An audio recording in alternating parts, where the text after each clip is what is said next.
Voice of మన్యాసునికి స్వాగతం సుస్వాగతం. మన రాష్ట్రంలో ఉద్యోగస్తుల తాలూకా జీతాల్లో కొంత కోత విధించబోతుందా ప్రభుత్వం? అదేవిధంగా పథకాల్లో కూడా కొంత కోత విధించబోతుందా అన్న అనుమానాలు రేకెత్తిస్తున్నాయి.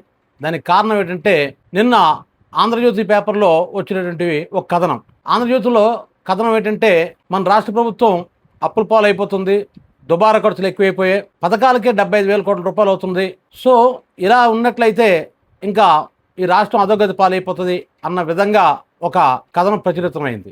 అసలు ఆంధ్రజ్యోతి అంటే సాధారణంగా ప్రభుత్వానికి, ముఖ్యంగా చంద్రబాబు నాయుడికి సపోర్ట్గా ఉన్న పత్రిక. మరి అటువంటి పత్రికలో ఈ కథనం రావడం నిజంగా ఇసిపోయే విషయం ఇది. మరి ఎందుకు వచ్చింది? ఆ కథనం ఏంటంటే హిమాచల్ ప్రదేశ్ కూడా ఇలాగ అప్పుల పాలు అయిపోయింది. అక్కడ రాష్ట్ర ప్రభుత్వం ఏం చేసిందంటే ముఖ్యమంత్రి జీతం కావచ్చు, లేదా మంత్రుల జీతాలు కావచ్చు, సెక్రటరియట్ ఉద్యోగస్తుల తాలూకు జీతాలు కావచ్చు, ఇవన్నిట్లో కూడా ఒక 20 నుంచి 30% కోత విధించారనమాట. సో అటువంటి పొదుపు సంస్కరణ చేయాలి, పొదుపును పాటించాలి, దుబారా ఖర్చులు తగ్గించాలి అని చెప్పేసి ఆ కథనం తాలూకా విశ్లేషణ. అయితే ఇంత సడన్గా ఎందుకు ఈ కథనం రాశారు? ఆంధ్రజ్యోతిలో కథనం వచ్చింది అంటే ఖచ్చితంగా అది త్వరలో అది అమలు కాబోతుందని అర్థం. గతంలో కూడా చూసుకున్నట్లయితే ఆంధ్రజ్యోతిలో కథనం వస్తుంది, తర్వాత ప్రభుత్వం దాని మీద స్పందిస్తుంది. ఆంధ్రజ్యోతి చెప్పిన కథనంలాగే ప్రభుత్వం తాలూకు నిర్ణయాలు ఉంటాయి.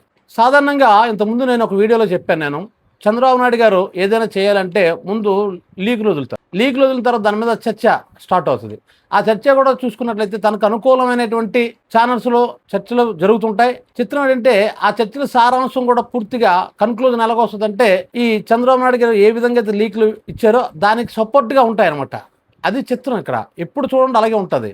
సో నిన్న కథనం వచ్చింది ఆంధ్రజ్యోతులు అంటే ఖచ్చితంగా అది త్వరలో అది అమలు కాబోతుంది. ఈ లోపల చర్చకి పెడతారు. ఎలా ఉంటుందంటే చివరికి నిజమే కదా, ప్రభుత్వం అప్పులు పాలైపోతుంది, ఇలాంటప్పుడు పొదుపు చర్యలు పాటించాలి కదా, ఆ ఉద్యోగస్తులు 20-30% జీతాలు కట్ అంటే వాటికి కోత విధిస్తే వచ్చే నష్టమే ఉంది, పథకాల్లో కూడా కొంత కోత విధిస్తే అంటే చూడండి అనర్హులకి ఇచ్చేస్తున్నారు అంటారు కదా, అటువంటి అనర్హత పేరు మీద కొంతమంది ఈ పథకాల నుంచి దూరం చేస్తారు కొంతమందిని. సో ఇటువంటి చర్యలు చేపట్టబోతున్నారని మాత్రం అర్థమవుతుంది. ఇక్కడ ఒక విషయం చెప్తాను చూడండి, గత ప్రభుత్వంతో కానీ పోల్చుకున్నట్లయితే ఈ ప్రభుత్వంలో చూడండి వాలంటీర్లు వ్యవస్థ తీశారు. దాదాపుగా వాళ్ళు 2 లక్షలు 2,50,000 అనుకుంటాను నేను. అంతమందికి ఇవ్వాల్సిన 5,000 రూపాయలు చొప్పున మిగిలింది కదా. అంటే ఈ ప్రభుత్వం కొత్తగా ఏమైనా ఉద్యోగాలు సృష్టించి వాళ్ళ జీతాలు వేస్తుందంటే ఏం లేదు, ఉన్న ఉద్యోగాలు తీసింది అంటే అవి మిగలాలి కదా. మరి చాలా పథకాలు అమలు లేవు. సూపర్ 6లోనే పూర్తిగా అమలు జరగలేదు, కొన్ని ఇంకా అలాగే ఉన్నాయి. ఏమి ఇచ్చారు? గ్యాస్ ఒకటి ఇచ్చారు, మరి పెన్షన్ ఒకటి ఇచ్చారు. ఇవే తప్ప కొత్తగా సూపర్ 6లో అమ్మఒడేది ఇచ్చినట్టు ఉన్నారు. కానీ అక్కడైతే లాయర్లకి డబ్బులు ఇచ్చేవారు, ఆటో డ్రైవర్లకి డబ్బులు ఇచ్చేవారు. మొన్న ఈ మధ్యన ఆటో డ్రైవర్లు పడ్డాయని అన్నారు, కానీ అది కూడా నేను చాలామందిని అడిగేటప్పుడు విజయనగరంలో మాకు పడలేదు అంటున్నారు. ఇంతకుముందు చాలామంది సాటిస్ఫాక్షన్ ఉంటారు. ఆఖరికి టైలర్స్కి కూడా డబ్బులు ఇచ్చేవారు. అలా ప్రతి ఒక్కరికి డబ్బులు పంచుకుంటూ వెళ్ళేవారు. 40 సంవత్సరాలు దాటిన బీసీ మహిళలకు కూడా డబ్బులు ఇస్తాం, ఏదో పథకం ఏదో పెట్టారు. మరి అదేవిధంగా నిరుద్యోగ భృతి ఒకటి ఇస్తా ఉన్నారు. మేము 20 లక్షల ఉద్యోగాలు తెస్తాం, ఒకవేళ మేము ఉద్యోగం ఇవ్వకపోయినట్లయితే మేము ఖచ్చితంగా నిరుద్యోగ భృతి 3,000 రూపాయలు ప్రతి డిగ్రీ పూర్తి చేసిన కుర్రోడికి 3,000 రూపాయలు ఇస్తా ఉన్నారు. మరి ఒక్కరికి ఈ రోజు వరకు పడలేదు. సో ఇలా చూసుకున్నట్లయితే ఏవైతే హామీలు ఇచ్చారో ఆ హామీలు అమలు పరచనప్పుడు 75,000 కోట్ల రూపాయలు ఖర్చు ఎలాగవుతుంది? పథకాలకి 75,000 కోట్ల రూపాయలు అవుతుంది. మరి ప్రభుత్వం ఎక్కడికైనా తేవాలి అని ఆ కథనంలో ఉంది కదా. మరి 75,000 కోట్లు ఎవరికి ఖర్చు పెట్టారు? అసలు పథకాలన్నీ అమలు పరిస్తే కదా 75,000 కోట్లు. మరి అమలు పరచకుండానే 75,000 కోట్లు ఖర్చు అయిపోయిందని ఎలాగంటారు? పోనీ కొత్తగా ఏమైనా పోర్టులు కట్టారా? పోనీ మెడికల్ కాలేజీలు కట్టారా? ఈ ప్రభుత్వం ఏం కట్టారని? కొత్తగా ఏం కట్టలేదు కదా. మరి అలాంటప్పుడు ఈ అమౌంట్ ఏమవుతుంది? ఈ 75,000 కోట్ల రూపాయలు ఖర్చు ఎక్కడి నుంచి ఖర్చు పెడుతున్నారు, ఎలా ఖర్చు పెడుతున్నారు, ఎవరు ఖర్చు పెడుతున్నారు? ఇవన్నీ క్వశ్చన్స్ అరైజ్ అవుతున్నాయి. టోటల్గా ఏంటంటే ప్రభుత్వం అప్పుల పాలైపోవడం మాత్రం నిజం. ఎందుకంటే ఇప్పటికీ ఈ 2 సంవత్సరాలు ఇంకా పూర్తి కాకముందే 4 లక్షల కోట్ల రూపాయలు అప్పు చేసింది ప్రభుత్వం దాదాపుగా. జగన్ అక్కడ 5 సంవత్సరాల్లో 3,50,000 కోట్లు అప్పు చేశాడు. దాన్ని ఏం చేశారు వీళ్ళు? ఎలక్షన్స్ ముందు ఒకళ్ళు 10 కోట్లు అప్పు అయిపోయింది, 10 లక్షల కోట్లు అప్పు అయిపోయింది అన్నారు, వాళ్ళు 14 లక్షల కోట్లు అప్పు అయిపోయింది అన్నారు, ఇవన్నీ అన్నారు. కానీ నిజమేంటి? తిరిగి ఈ ప్రభుత్వం వచ్చేసి అసెంబ్లీలోనే డైరెక్ట్ చెప్పారు, జగన్ చేసింది 3,50,000 కోట్ల అప్పు. 2 సంవత్సరాల్లోనే 4 లక్షల కోట్లు అప్పు చేస్తే మరి ఈ పథకాలు ఏవి అమలుపరచకుండా 75,000 కోట్ల రూపాయలు పథకాలకే ఖర్చు అయిపోతుందని ఎలాగంటున్నారు? మొదటిది. రెండోది ఏంటంటే ఉద్యోగస్తుల జీతాలకి బోల్డ్ ఖర్చు అయిపోతుంది అంటున్నారు. మరి ఎంత ఖర్చు అయ్యేటప్పుడు మరి అప్పుల పాలు అయిపోద్ది కదా. అందుకోసం మనం కూడా హిమాచల్ ప్రదేశ్ ఎలాగైతే ఆ ప్రభుత్వం ఈ కోతలు విధించుకుంటూ వెళ్ళిందో ఆంధ్రప్రదేశ్లో కూడా అలాగే కోతలు విధించాలని ఈ రాధాకృష్ణ గారు చెప్తున్నారు. ఈయన ఒరిజినల్గా ఉద్యోగస్తులు అంటే పడదు. గతంలో మనం చూసుకున్నట్లయితే లాస్ట్ ఎలక్షన్ ముందు అంటే 2019లో ఇంక ఎలక్షన్స్ ముందు చంద్రబాబు నాయుడు గారు ఆంధ్రజ్యోతి ఆఫీస్లో ఇంటర్వ్యూకి వచ్చారు. ఇంటర్వ్యూకి వచ్చేటప్పుడు కెమెరాలు ఇంకా ఆఫ్ అయిపోయి ఉన్నాయనుకొని రాధాకృష్ణ గారు చంద్రబాబు నాయుడు గారు మాట్లాడుకుంటారు. అప్పుడు రాధాకృష్ణ గారు అన్నారు, ఏంటనంటే ఎందుకంటే ఉద్యోగస్తులకి ఎంత జీతాలు తగ్గించిన బెటరు అని అన్నారు అతను. అంటే ఆయన ఉద్దేశం అంటే ఉద్యోగస్తులకి ఎంత ఖర్చు అయిపోతుంది, సో అందుకోసం మనం ఏ పథకాలు పట్టలేపుతున్నాం అని అన్నారు. ఇక్కడ పాయింట్ ఏంటంటే 14 లక్షల కోట్ల రూపాయలు అప్పు చేశాడు జగన్ అని చెప్పిన తర్వాతే కదా ఈ హామీలన్నీ ఇచ్చారు ఎలక్షన్లో, మరి అమలు పరుస్తామని అన్నారు కదా. సరికదా ఏమున్నారు చంద్రబాబు నాయుడు గారు, జగన్ నువ్వు అప్పు చేసి పంచుతున్నావు, నేను నీలాగా అప్పు చేసి పంచను, సంపద సృష్టిస్తాను అన్నాడు. సంపద సృష్టించి ఆ డబ్బులు పంచుతాను అన్నారు, అప్పులు చేయను అన్నారు. తీరా చూసి 4 లక్షల కోట్లు అప్పు అయిపోయింది. మరి సంపద ఎక్కడ సృష్టించాలి, ఎప్పుడు సృష్టిస్తారు ఈయన? సరికదా ఒకసారి మీటింగ్లు అన్నారు, ఏమన్నారు, ఈ సంపద ఎలా సృష్టించాలో నా చెవిలోకి వచ్చి ఎవరైనా చెప్పండి అని తిరిగి అడుగుతున్నారు. మరి ఎలా సృష్టించాలో తెలియకుండానే సంపద సృష్టించి నేను పంచుతాను పథకాలను ఇస్తాను అని ఎలక్షన్లో ఎలా మీరు హామీలు ఇచ్చారు? ఇన్ని హామీలు ఎలాగిచ్చారు? జగన్ 3,000 రూపాయలు ఫైనాన్స్ అంటే మేము 4,000 రూపాయలు ఇస్తాం, 1000 పెంచుకుంటూ వచ్చారు ఒక్కో దానికి. మరి అప్పుడు తెలియదా ఆర్థిక పరిస్థితి ఘోరంగా ఉందని? ఈ రాధాకృష్ణ గారికి తెలియదా? ఆయన అప్పుడు సజెషన్ చేయొచ్చు కదా. మరి జగన్ 14 లక్షల కోట్లు అప్పు చేశాడు ఇవన్నిటికీ, మరి మీరు ఇన్ని హామీలు ఇస్తుంటే మరి ఇంకెన్ని లక్షల కోట్లు అప్పు అవుతుంది, మీరు విజనరీ కదా, మీరు ఇలాంటి హామీలు ఇస్తారని సంగతి ముందు రాధాకృష్ణ గారు అప్పుడెందుకు చెప్పలేదు? ఒడ్డెక్కిపోయిన తర్వాత ఎలక్షన్లో గెలిచేసిన తర్వాత ప్రభుత్వం తమ చేతుల్లోకి వచ్చేసిన తర్వాత ఇప్పుడు కొత్త డ్రామా స్టార్ట్ చేశారు. అంటే ఆంధ్రజ్యోతిలో ఒక కథనం ఇచ్చారు, మరి కొన్ని రోజుల్లో దీని మీద చర్చలు జరుపుతారు, చర్చలు జరిపించి వాళ్ళు ఏదైతే కథనంలో చెప్పారో ఆ విధంగా ఇంకా కోతలు విధించడానికి ప్రభుత్వం చూస్తుందని అర్థమవుతుంది. ఇక్కడ విజనరీ అన్న వ్యక్తి ఎలా సంపద సృష్టించాలో తెలియకుండానే హామీ ఇచ్చారా? 40 సంవత్సరాలు సర్వీస్ ఈయనకి, ఇండస్ట్రీ అంటారు కదా, రాజకీయ అనుభవం ఉంది, మరి నెంబర్ 1 సీఎం అంటారు, భారతదేశం అంతటికి నేనే సీనియర్ పొలిటీషియన్ అంటారు. మరి ఎంత సీనియర్ పొలిటీషియన్ జగన్ ఇచ్చేటువంటి పథకాలు ఇవ్వలేక అప్పులు చూసి జగన్ కంటే ఎక్కువ అప్పులు అయిపోయి కొన్ని ఉద్యోగాలు వేస్తుంటే ఉద్యోగాలు ఎక్కడ ఇచ్చారు? కొన్ని నిరుద్యోగ వృత్తి ఇచ్చారా? అసలు జగన్ అయితే బోల్డ్ పథకాలు ప్రతి నెల బటన్ నొక్కేవాడు, దానికి కూడా కమ్మ కట్టారు చంద్రబాబు నాయుడు గారు. బటన్ నొక్కడానికి ఏముంది, మూలన ముసలమ్మ కూడా బటన్ నొక్కుతుంది అని అన్నారు. మరి మీరెందుకు బటన్ నొక్కలేకపోతున్నారు? రైతులకు ఇవ్వాల్సిన అమౌంట్ ఎందుకు ఇవ్వలేకపోతున్నారు? కానీ యూరియా కూడా ఇవ్వలేకపోతున్నారు, యూరియా కోసం తన్నుకుంటున్నారు. మరి మీ విజనరీ ఏమైంది ఇప్పుడు అని ప్రతిపక్షాలు విమర్శిస్తున్నాయి. ఇది చాలదన్నట్లు ఇప్పుడు ఉద్యోగస్తులు పిఆర్సీ ఇవ్వలేదు, దాని మీద వాళ్ళు కొన్ని డిమాండ్స్ ఉన్నాయి, వాళ్ళకి 40,000 కోట్ల రూపాయలు ప్రభుత్వం బాకీ ఉంది ఉద్యోగస్తులకి. మరి ఈ బాకీ తీర్చకపోగా తిరిగి ఇప్పుడు వాళ్ళ జీతాల్లో కోతలు కట్ట విధిస్తా అంటే ఊరుకుంటారా?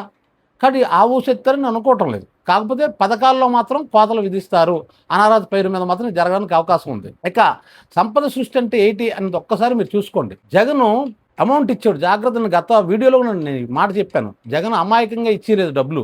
ఎప్పుడైతే క్యాష్ రొటేషన్ అవుతాదో ఆటోమేటిక్ జిఎస్టీ పెరుగుతుంది. జిఎస్టీ పెరుగుతుంది కాబట్టి మళ్ళీ డబ్బులు వస్తాయి సెంట్రల్ గవర్నమెంట్ నుంచి. దీన్ని ఒక రొటేషన్లో పెట్టాడు జగన్. లేకపోతే 2 సంవత్సరాలు కరోనాలో పైసా ఉండదు. అప్పుడు తెలివిగా ఏం చేశాడు జగన్? మొత్తం ఏదో ఒక పథకం పేరుతో జనాల్లోకి డబ్బు పంపింగ్ చేశాడు. దాన్నే కేసీఆర్ అప్పుడు చెప్పాడన్నమాట, హెలికాప్టర్ మనీ కావాలి అని. హెలికాప్టర్ మనీ అంటే ఏంటి? సాధారణ వరదల్లో ఉండేటప్పుడు, వరద నీటిలో ఒక ఊరు ఉండిపోయేటప్పుడు హెలికాప్టర్ పైనుంచి పులిహార పొట్టలు కట్టి ఇసురుతాయి కిందకి, ప్రజలు ఆకలితో ఉంటారు కాబట్టి వాళ్ళకి ఇసురుతాయి. అలాగే హెలికాప్టర్ మనీ సర్క్యులేషన్ జరగాలన్నాడు అప్పుడు కేసీఆర్ అన్నాడు. కానీ సెంట్రల్ గవర్నమెంట్ నుంచి ఇదే రాలేదు. కాకపోతే ఇక్కడ జగన్ ఏం చేశాడంటే వివిధ పథకాల పేర్లతోటి బటన్ నొక్కి జనాల్లోకి డబ్బును పంప్ చేశాడు. ఆ పంప్ చేయడం వల్ల ఏం జరిగిందంటే జనాల దగ్గర డబ్బులు ఉండగానే ఏం చేశారు, అలా ఆటోమేటిక్గా షాపులకు వెళ్ళి పప్పులు ఉప్పులు ఇవన్నీ కొన్నారంటే అర్థం ఏంటి? ట్యాక్స్ పడుతుంది అక్కడ. అంటే మళ్ళీ గవర్నమెంట్కి అమౌంట్ వెళ్తుంది. అంటే ఒక చేతు ఇస్తూ ఒక చేతు మళ్ళీ దాన్ని పొందగలుగుతున్నాడు. అది కదా విజనరీ అంటే. మరి ఆ పని మీరు చేయలేకపోతున్నారు. మరి మీరు ఇప్పుడు డబ్బులు పంపింగ్ చేయండి, పంపింగ్ చేసి మళ్ళీ మీకు ఇంకా ఎక్స్ట్రా వస్తుంది.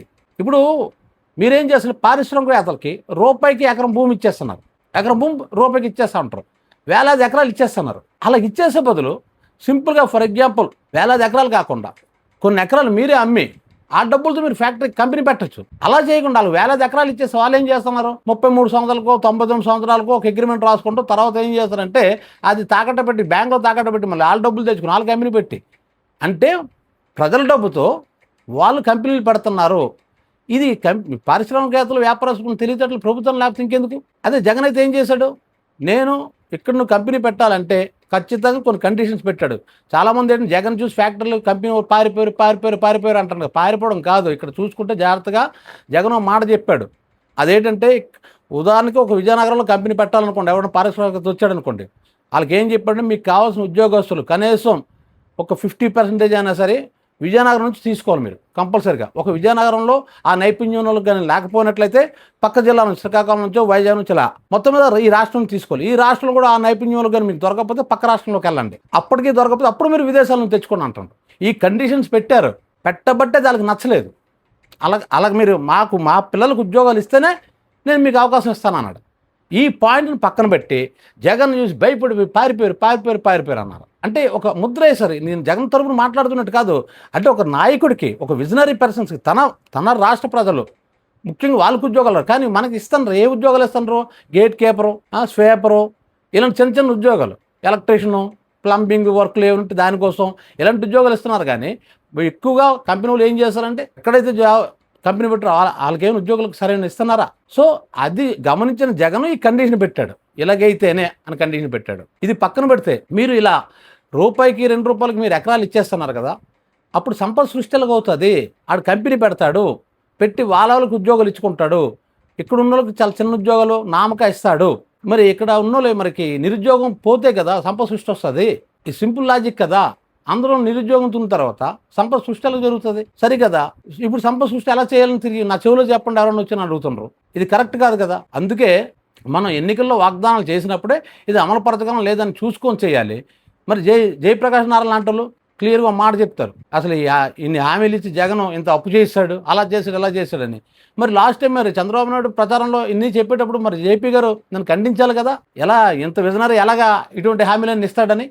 ఇప్పుడు సంపద సృష్టి చేయలేక, అప్పులు తీర్చలేక ఇప్పుడు ప్రభుత్వానికి ఈ కిస్తే ఎక్కువైపోతుంది, అంటే వడ్డీ, ఈ అప్పుల మీద వడ్డీ ఎక్కువైపోతుంది. దానికి మీరు ఆయనే మాట ఏంటంటే జగన్ బోల్డ్ అప్పులు చేశాడు, దానికి మేము వడ్డీ కడుతున్నాం అని అంటారు. ఇప్పుడు చూసుకున్నట్లయితే జగన్కి పరిపాలన అందించినప్పుడు ఇచ్చింది 100 కోట్లు ఇచ్చారు గవర్నమెంట్, ప్రజల నుండి 100 కోట్లే. జగన్ వెళ్ళిపోయినప్పుడు మళ్ళీ చంద్రబాబు నాయుడు వచ్చినప్పుడు జగన్ మిగిల్చింది 7,000 కోట్లు. ఇది గమనించండి. అంటే ఎవరు రాష్ట్రాన్ని దివాలా తీసి తక్కువ డబ్బుతో నెక్స్ట్ ప్రభుత్వానికి ఇస్తే ఎవరు 7,000 కోట్లు ఇచ్చారు? నెక్స్ట్ అప్పుడు ఇవ్వాల్సిన కాంట్రాక్టు ఉద్యోగస్తుల జీతాలు కావచ్చు, కాంట్రాక్ట్ లెక్చరర్స్ తాలూకా జీతాలు కావచ్చు, ఈ జీతాలన్నీ కూడా జగన్ వచ్చిన తర్వాత తీర్చాడు, అది మర్చిపోకండి. సో ఇక్కడ నేను జగన్ సపోర్ట్ చేస్తాను, పూర్తి సపోర్ట్ చేస్తాను కాదు. జగన్ పరిపాలన కూడా కొన్ని లోపాలు ఉన్నాయి. కాకపోతే నేనేం చెప్తానంటే విజనరీ అని అంటారు కాబట్టి జగన్ కంటే బాగా పరిపాలించలేతాం. కానీ ఏం జరుగుతుంది? ఎక్కడైనా ధరలు తగ్గాయా? ఏవీ లేవు. ఇటు చూస్తే అప్పులు అయిపోయాం, అటు వడ్డీలు కట్టాలి, ఉద్యోగాలు లేవు. మరి పిల్లలకి ఆ 3,000 రూపాయలు ఇస్తుంది, అది లేదు. మరి మహిళలకు డబ్బులు ఇస్తుంది, అది లేదు. అసలు ఏమీ చేయి, అసలు ఏ పథకం అమలు కావట్లేదు. ఎంతవరకు చూస్తే ఒక గ్యాస్ ఒకటి వచ్చింది. చంద్రబాబు నాయుడు గారు అదృష్టం ఏంటంటే మంచి టైంలో యుద్ధం వచ్చింది. ఇప్పుడు గ్యాస్ ఎందుకు ఇవ్వలేకపోతుంటే యుద్ధం మీద తోసివచ్చు, ఇంకే బాధ లేదు. అతని మీద తోసుకుంటే యుద్ధం మీద, యుద్ధం వల్ల గ్యాస్ కష్టం అయిపోతుంది అని చెప్పొచ్చు.